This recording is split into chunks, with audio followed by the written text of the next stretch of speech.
December মাসে বাবার বাসায় আসলে পরিবারের সব আত্মীয় স্বজনদের সাথে দেখা হয়, কারণ সেই সময় ছুটি পেয়ে সবাই ঘুরতে আসে হালুয়াঘাটে। আর সারাদিনই একটু পরপরে তাদের সাথে দেখা সাক্ষাৎ, আড্ডা, ঘোরাঘুরি, তার সাথে আমার মার হাতের মজার মজার খাবার। আর এইবার তো আমার স্কুলেই আমার মেয়েকে ভর্তি করে দিয়েছি। আর এই সব কিছু নিয়ে থাকছে আজকের এই পুরো ভিডিওটি। সো হ্যালো সবাইকে, সবাই কেমন আছেন? আমি তো অনেক ভালো আছি। তবে আজকের এই ভিডিওটি হলো ডিসেম্বরের 19 তারিখের ভিডিও। সকালবেলা ঘুম থেকে উঠে দেখি মা গরম গরম চা করে ফেলেছে, বাবা এদিকে ভাপা পিঠা এনে রেখেছে।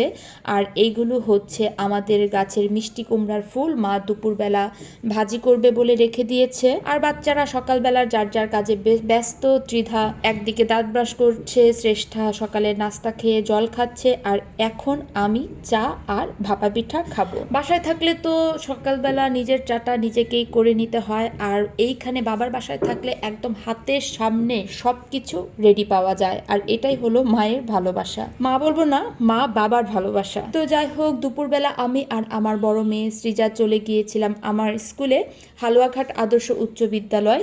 এইখানে আমি ক্লাস 8 থেকে 10 পর্যন্ত পড়াশোনা করেছি, মানে 8 থেকে এসএসসি পর্যন্ত এখানে ছিলাম। তো সৃজা যেহেতু এবার ক্লাস 6-এ উঠেছে, আর ওদের যেহেতু অনলাইন ভিত্তিক এখন ভর্তি করতে হয়, লটারি ভিত্তিক, তো ওর জন্য হালুয়াঘাট আদর্শ উচ্চ বিদ্যালয় এই স্কুলটা আমি লিস্টে দিয়েছিলাম, ভর্তির লিস্টে। তো এই স্কুলে ওই চান্স পেয়েছে। দেখেছেন আমাদের স্কুলটা কত বড়, হালুয়াঘাট আদর্শ উচ্চ বিদ্যালয়টা কিন্তু অনেক বড়। আর ওই যে দূরে যে দেখাচ্ছি বিল্ডিংগুলো, সেখানে ছিল ক্লাস 8-এর ক্লাস, আর এই সাইডে ছিল ক্লাস 9-এর আর 9-10-এর ক্লাস, আর এই দিকটা ছিল যে এখন যেটা দেখাচ্ছি সেটা ছিল ভোকেশনাল ক্লাস, আর ওই দূরে ছিল অফিস রুম। সো আমি অফিস রুমটা ঠিকমতো খুঁজে পাচ্ছিলাম না, তারপরে মনে হলো যে অফিস রুমটা চেঞ্জ করেছে, যেহেতু এখন একদম বন্ধের সময় চলছিল, আমি ডিসেম্বরে গিয়েছিলাম। তারপর অফিস রুমটা খুঁজে পেয়ে সৃজাকে ভর্তি করালাম। ঢুকতেই একদম পরিচিত টিচারের সাথে দেখা, ঢোকার সাথে সাথে বললো আমার নামটা, শুনে অনেক ভালোই লাগলো। তাই স্কুল যেহেতু আমার একদম পরিচিত, তারপর টিচাররাও যেহেতু আমার পরিচিত, স্যারেরাও একদম খুবই হাম্বল, খুবই আদর করে আমাদের। এখনও আমাকে দেখে তো স্যার বলেই দিল ভর্তি করো, কোনো সমস্যা নেই, আমরা তো তোমাকে চিনি। সৃজা যদি ক্লাস নাও করতে পারে খুব একটা অসুবিধা নেই। সব কিছু ডিটেলস জেনে তারপরে সৃজাকে আমার স্কুলে ভর্তি করিয়ে দিলাম। অনেক সুন্দর না আমাদের স্কুলটা? স্কুলের ভেতরে ঢুকে একদম পুরনো দিনের ছোটবেলার স্মৃতিগুলো মনে পড়ে গেল, খুবই একদম নস্টালজিক হয়ে গিয়েছিলাম। তো যাই হোক, দুপুরবেলা বাসায় এসে দেখি মার রান্না বান্না একদম কমপ্লিট। এটা যেন কি শাক করেছিল আমার এখন রাইট নাও মনে পড়ছে না।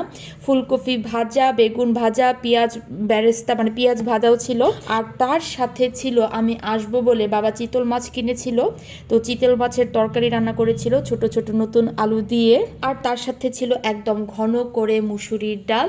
এই তো এবার আমি খাওয়া দাওয়া করে নিচ্ছি। খাওয়া দাওয়া করে বিকালে একটা লম্বা ঘুম দিয়ে চলে গিয়েছিলাম আমাদের চিনি কাকিদের বাসায়। আমেরিকা থেকে আমার বোন এসেছে এই ডিসেম্বরের বন্ধে, পিঙ্কিদি, তার ছোট মেয়ে হচ্ছে পারিজাত। আর এইবার মূল আকর্ষণ হলো পারি। ভিডিওর শুরুতেই বলেছিলাম ডিসেম্বরের ছুটিতে বাসায় আসলে সব আত্মীয় স্বজনদের সাথে দেখা হয়, তো সবার সাথে হালকা পাতলা একটু পরিচয় করে দিই। এখানে অল্প কিছু সদস্যই আছে, পিঙ্কিদি যে আমেরিকা থেকে এসেছে, পারিজাত, তারপরে বিছানায় বসে আছে ত্রিধা, এরপর উর্বানা আমার ভাগ্নি, পেছনে অঙ্কন আমার ভাগ্নে, অর্পা আমার ভাগ্নি, সৃজা, শ্রাবণী, শ্রেষ্ঠা, চিনিকাকু, চিনিকাকি, এখানে মাত্র অল্প কয়েকজনই আছে। এরপর রাত্র 3টা 3:30 পর্যন্ত আমি, গুপি, শ্রাবণী, অঙ্কন মিলে এক ঘরে বসে আড্ডা দিয়েছি অনেকক্ষণ। রাত বাজে 3টা, সবাই মিলে রাতের আড্ডা দেওয়া শেষ করলাম। ঘরে একটা সিলিং ফ্যান চলতেছে, সবাই গল্প গুজব হাসি ঠাট্টা করতে করতে লাগছে গরম। এখন লেপ মুড়ি দিয়া সিলিং ফ্যান চালায়া ঘুমানোর প্রিপারেশন চলতেছে। যদিও বা সিলিং ফ্যান অফ করে দেয়া হবে, কিন্তু এই ফ্যান চালিয়ে কম্বল বা লেপ বা কাঁথা মুড়ি দিয়ে ঘুমানোর মধ্যে আরাম আর মানসিক শান্তি একটা অন্যরকম। সো আজকের এই ভিডিওটা আমার এই পর্যন্তই। আমার এই ভিডিওটা কারা কোন জায়গা থেকে দেখেছো, আর ময়মনসিংহ থেকে কারা দেখেছো, আর হালুয়াঘাট থেকে কারা দেখেছো, তারা কিন্তু অবশ্যই আমাকে কমেন্ট বক্সে জানাবে। ভিডিওটা ভালো লেগে থাকলে অবশ্যই সবাই লাইক আর কমেন্ট করবে, আর আমার পেজটাকে লাইক বা ফলো করে দিতে ভুলবেন না। So tata.